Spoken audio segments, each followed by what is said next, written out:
Welcome to my new video. For more new updates, please subscribe to my channel. And please support me. You won't be the first or the last. Athletes who come from nothing are often described by TV announcers and media writers as having come from tough backgrounds. For the first 13 years of his life, tough background would have felt like an upgrade for Swanigan. With a father addicted to crack cocaine and a mother living off welfare checks, Biggie was often left to fend for himself and his siblings in homeless shelters outside Salt Lake City. When he told his older brother Carl Jr. that he was going to be a basketball player one day, Carl Jr. knew he had to get Biggie to a better situation. Carl Jr. picked up the phone and called Roosevelt Barnes, a family friend who lived in Fort Wayne, and told him about Biggie. With his own family to raise, Carl Jr., a former Ole Miss basketball commit, knew he could not provide the guidance that Biggie needed to succeed on and off the court. Carl Jr. dropped out of high school just months after committing to Ole Miss in 2004 and lost vision in his right eye in a shooting soon after that. Barnes, father of 3 adult children, had helped other kids around the Fort Wayne area in the past, but even he was unprepared for the challenge of raising Swanigan. I fell in love with him and we started the adoption process right away, said Barnes about the fateful day that Swanigan arrived at his door. And there was a lot of him. Swanigan was called Biggie because he was big. Not just big, he was huge. When he came to Fort Wayne in the summer before his 8th grade, Swanigan weighed in at 360 pounds on a 6-foot, 2-inch frame. From the very beginning, Biggie was one of the fattest little kids I'd ever seen, said Barnes. Worried about his obvious obesity, Barnes took Swanigan for a full physical, including a trip to the local cardiologist. It turned out that Swanigan did not have any underlying health problems, just really poor eating habits that had taken root from unstable living conditions. Barnes had a mutual understanding with Swanigan about what life was going to be like under his roof. I was going to treat him like my own children, said Barnes. When you do what you're supposed to do, everything is okay. But when you don't, you're disciplined. For a kid who had done pretty much whatever he wanted during his troubled past, Swanigan faced some challenges acclimating to his new environment.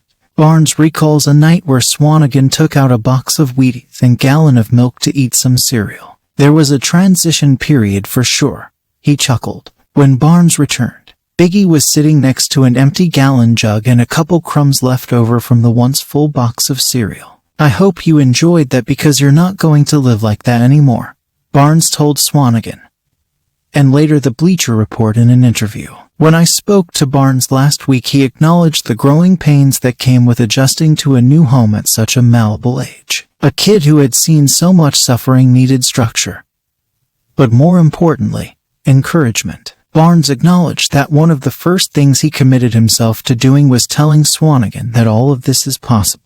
As a brooding 8th grader, Barnes noted, Swanigan almost never picked his head up to speak. He was determined to change that. You were born to be great. I explained to him that your next oldest sibling is 7 years older than you, Caleb. You think your parents planned for you to be here. No, but you are. So you're special, Barnes would emphasize to Swanigan. No one determines how good you can be. Nobody can tell you or put limitations on you, Biggie. Barnes would make him pick his head up and repeat, you're great. You're supposed to be great, until the kid believed it himself. After he had moved in, Barnes sat Swanigan down and laid down the law. He had 2 rules. 1, keep your room clean. 2, get good grades. Those were the only rules we had in the house, said Barnes. Keep your room clean and get good grades. You don't have to play sports. You don't have to do anything else. But Swanigan did want to play sports. He had grown up admiring Carl Jr. on the hardwood and saw himself as a basketball player. At the time, Swanigan was probably the only one who saw it that way. Most people in the community didn't think he would make the football team, basketball team, or any other team for that matter. Barnes recalls, Swanigan did end up making his 8th grade basketball team. He was the best player on the team and was leading his squad through an undefeated season when he broke one of Barnes' rules. The first round of grades were posted and Barnes was not satisfied with the results. Good grades to me was you had to get BS or better. Really, ass, said Barnes. In the midst of an undefeated campaign, Barnes yanked Swanigan from the team. The rules were clear, and when Swanigan failed to meet expectations, he would bear the consequences. He was holding to his word. It was me just testing authority and not being on top of it. Swanigan remembers. He held his word and held me accountable for it. Swanigan quickly righted the ship and has gotten good grades ever since. He did everything I asked him to do. Barnes recalls. Swanigan and Barnes would wake up well before sunrise and drive to the YMCA. Around 5:30 a.m., they would start drills on the basketball court. It would take him forever to do them. He basically walked up and down the court, said Barnes. There was one drill in particular that Swanigan did not like, called 17 seconds. Ideally, he would have to reach 17 strategically placed markers laid out across the court in under a minute. Then he would earn a 1-minute rest before starting up again. When Biggie first started, remember, this is when he was super fat, it took him 3 minutes and 50 seconds. Barnes laughed. You could almost walk backward that fast. But what Barnes saw from Swanigan in that drill was proof for him that no matter what the kid took on, he was going to succeed. He would do that 17 seconds. Now, it would take him 3 minutes and 50 seconds, but he would do it and take his 1-minute rest. Then he would go back and do the next one. He would finish 4 of them. It took him forever, but he would finish, said Barnes. But back then, when he was heavy, he could have quit and said, man, this is just too hard. I can't do it. He kept fighting and fought through to the place he is today. Swanigan can do 17 seconds in under a minute now, if you were curious. I do them in the off-season now to get into shape. I run them a lot better now. Swanigan smiled. They're still not fun, but conditioning is conditioning. Swanigan and Barnes would complete their morning workouts and return home. When school started in the fall, Barnes refused to let Swanigan take the bus. He wanted him to walk the 3/4 mile to the junior high school. I made him walk. I made him walk in the summertime, in the wintertime. It didn't matter, said Barnes. People in the neighborhood said I was being mean to him, being cruel. But I wanted him to walk because he needed to walk. Sometimes neighbors would offer Swanigan a ride to and from school, but the shy 8th grader would kindly refuse. Barnes says he never once complained about walking to school, ever. Swanigan was not immune to breaking rules. When they started their morning workouts, Barnes was adamant that he was not asking Swanigan to just change his diet. If you want to lose weight and get to these goals that we've set, you have to change your lifestyle. Not your diet, your lifestyle, Barnes told Swanigan. Barnes threw out all the pasta, noodles, bread and sugars from his house. But from time to time Swanigan would find a way to sneak some of the good stuff into the house. Through it all, Swanigan remained committed to the process of losing weight, especially when he started to see the results. When the fat started to come off, there were changes in Swanigan's personality as his confidence grew. He no longer drooped his head down anymore. When his biological father passed away at the age of 50 due to complications with diabetes, Swanigan was sadly reminded why he was working so hard to lose weight. It wasn't to be the best basketball player in Indiana. It was to simply lead a better, healthier life, something his dad did not have the luxury of experiencing. That really got to Biggie, and he told me I never want to be fat again, said Barnes. With a reaffirmed commitment to losing weight, the now 290-pound 9th grader was ready to head off to high school. Barnes bought him 2 weight jackets, one for their morning workouts and another one for school. Swanigan wore a 35-pound weight jacket under his clothes every single day during high school. He would come back after practice and finish his homework before heading into Barnes' home gym every night. He would do cardio workouts and lift weights before bed. This regimen was developed and refined under the guidance of Barnes, but more importantly, fully committed to by Swanigan. He would wake up at 5:15 a.m. the next day and start all over again. Swanigan's meteoric rise on the basketball court is well documented, but just because he was losing weight didn't mean the competition was getting any easier. He made the varsity basketball team at Homestead High School, but his aspirations of becoming a college basketball player remained a distant dream. Barnes, a successful sports agent, did his best to expose him to elite basketball camps, but scouts still considered Swanigan too heavy and slow. Barnes recalls that Swanigan was crushed and had his feelings hurt, when he wasn't invited to the Under-17 USA basketball camp. Just a few days before the start of camp, Barnes got a phone call asking if Swanigan would like to attend because another big man had gotten hurt. And I told them right then that he was going to be the best player on the court. No one is going to outwork him,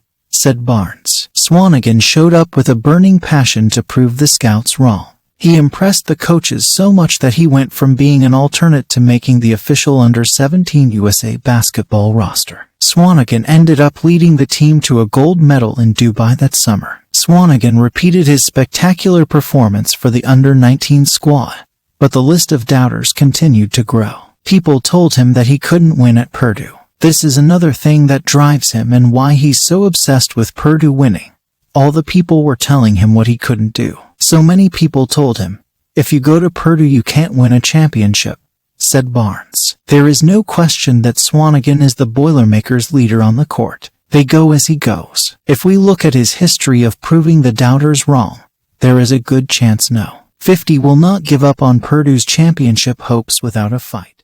After a tumultuous recruiting process, Swanigan enrolled at Purdue 2 years ago. He was attracted to the program for its history, but also the support staff that the Boilermakers provided to their players, specifically Josh Bonhotal. One of the reasons he came to Purdue was because Josh has a great philosophy on what it takes to be a great basketball player. He had a really well-rounded approach what it takes to be a great athlete, said Barnes. Bonhotal is the director of sports performance for the basketball team. Before arriving at Purdue, he spent 3 years working as a strength and conditioning coach for the Chicago Bulls. When Bonhotal reflected on the past 2 years of work that Swanigan has put in, he marveled at how prepared Swanigan was to enter the rigors of being a big-time player. I've worked with Derrick Rose, the youngest MVP ever, Joakim Noah, Kyle Korver, Luol Deng. I've worked with all stars and seen what the amount of work a pro puts. Biggie is a guy that came in and already had that,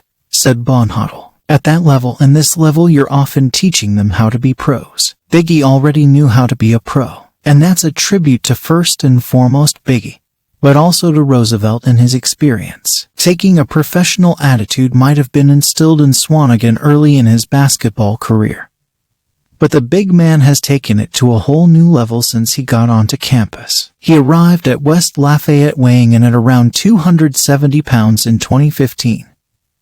But a grueling workout schedule has helped him slim down to 245. Swanigan usually starts his day on the court around 8:30 a.m., with conditioning and drills for over an hour. When Barnes isn't on the road for work, he will drive down from Fort Wayne and rebound for him, just like they started some 6 years ago. Swanigan completes a lift and another conditioning session well before official practice starts at 2 p.m. After a 3-hour practice, he spends an additional half hour on the court putting extra shots. It's an everyday thing. You can set your watch to it, said Bonhotal about Swanigan's schedule. There is a common thread that both Barnes and Bonhotal have seen with the mentality that Swanigan approaches his work. You know what's funny? The more people doubt him and tell him that he can't do something, the better the odds that not only will he do that, he'll do it at an incredibly high level, said Bonhotal. Last year when Purdue would play on TV, Swanigan's tough past was always mentioned by the announcers. Often he would be labeled as an undeveloped but talented prospect.